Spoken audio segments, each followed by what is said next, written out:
Hey folks, it's Eddie G, DM Fumble, and this is Fumbling Around. And today I have free stuff from me to you. So stick around.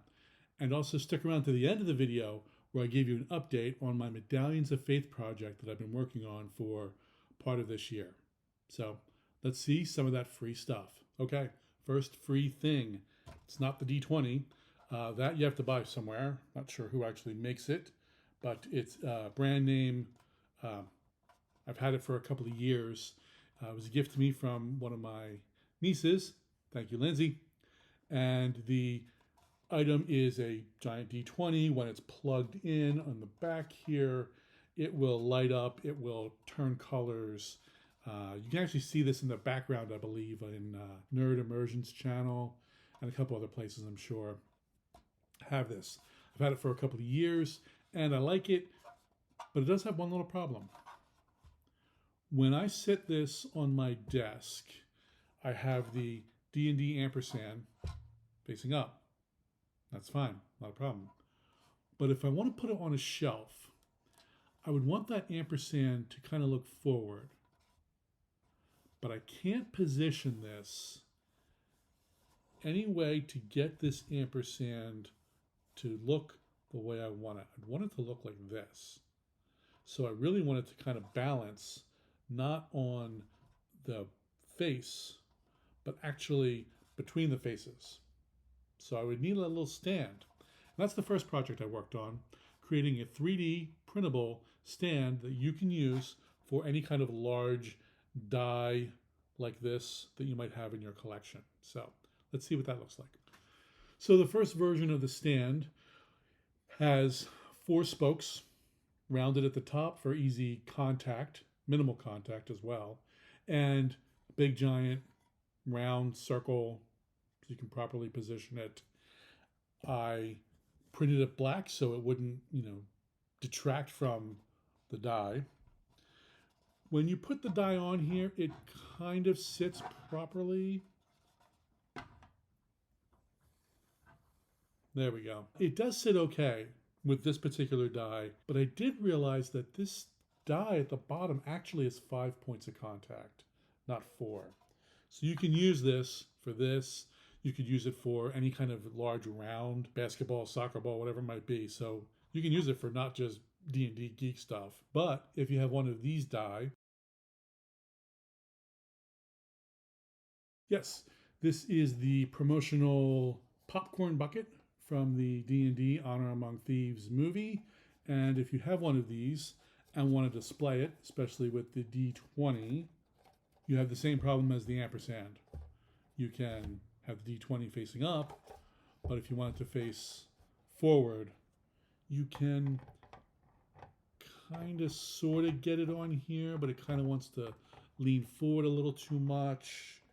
I think this is where the 5 points of contact come into play a little bit better. So for that, I came up with a second version. This one does have 5 points of contact, all evenly spaced, rounded, again, for minimal contact to the actual die. And I realized that I didn't need to have the center filled in. So I figured, let's save some PLA, knock this out, just give you what you need up here for the contact points. And now with the 5 points of articulation, the D20 sits the way I want it to and sits a little higher up. On the 4 points of contact, it was kind of leaning down. Now it sits exactly where I want it to sit on this pedestal. This is great for putting it on a shelf or wherever else you might want to display this item. So again, this is available for free from me to you. But wait, there's more. I am currently fighting off a little bit of a cold, which is why this video came out a little bit later than I intended to. So please bear with me. For this next item, I'm going to get a little up close and personal because I'm not going to try that 2-camera trick. We saw how badly that turned out previously. For this item, it is smaller, hence the reason why I'm zooming in a little bit, and comes directly from my D&D game. In my campaign, my party came across a broom of flying. I decided I wanted to have an item to represent that for them. So I came up with the idea of a 3D print of a broom that would support a miniature and kind of show where the person is on the battlefield in 3D space. So at first I tried to create a miniature 3D print that looked like this.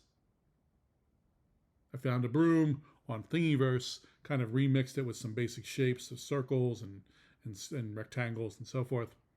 Had to make the rectangle in the middle as thick as it was, otherwise things would snap off in the printing process. The only way this prints as is with a lot of supports around it. And that was, again, causing things to snap off, either the back of the broom, the front of the broom, or both in some cases. So I had to come up with a new idea. Hey there, do you like what you're seeing?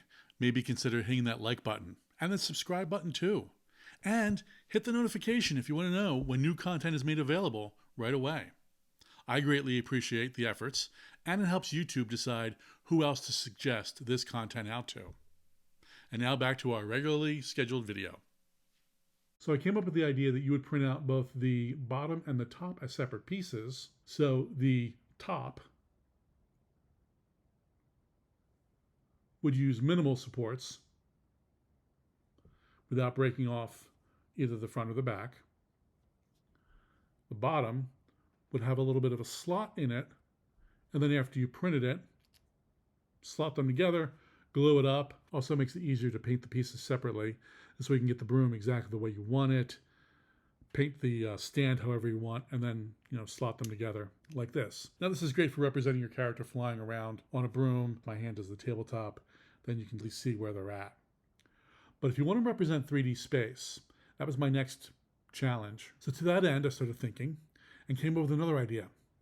What if we had a base on the bottom,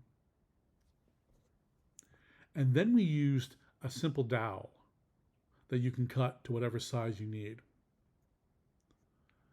Base has a hole in it. Put the dowel in it.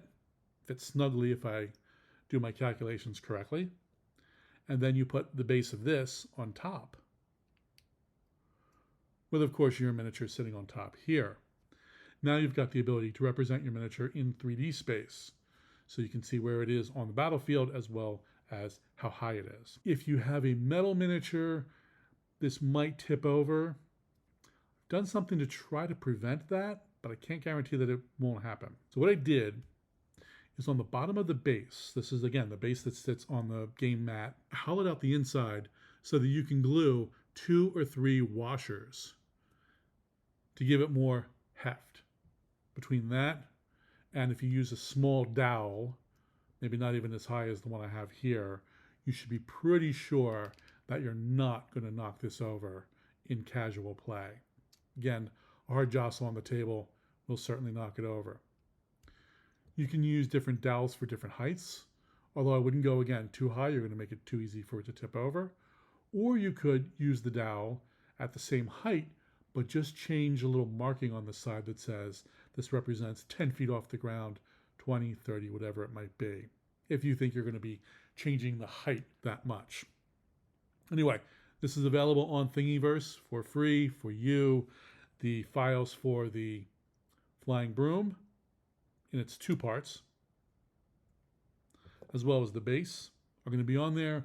All you're going to have to do is supply some washers and cut dowels to the proper size. This is a 1/4 inch, I believe, thick dowel to get that snug fit for what you want there. So the last thing I'm going to touch on is the update for the Medallions of Faith project.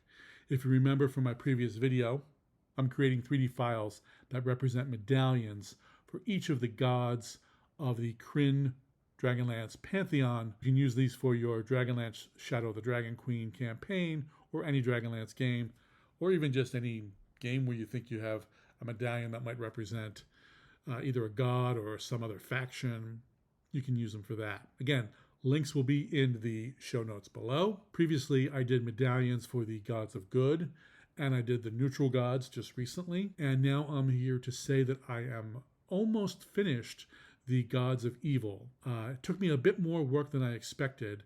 I had to go out and find more actual royalty-free public domain clip art that I could then use to create STL files to create these medallions. It wasn't as easy as it was for any of the other gods of good or neutral. Of course, it will be the evil ones giving me the problem. So I am getting test prints made.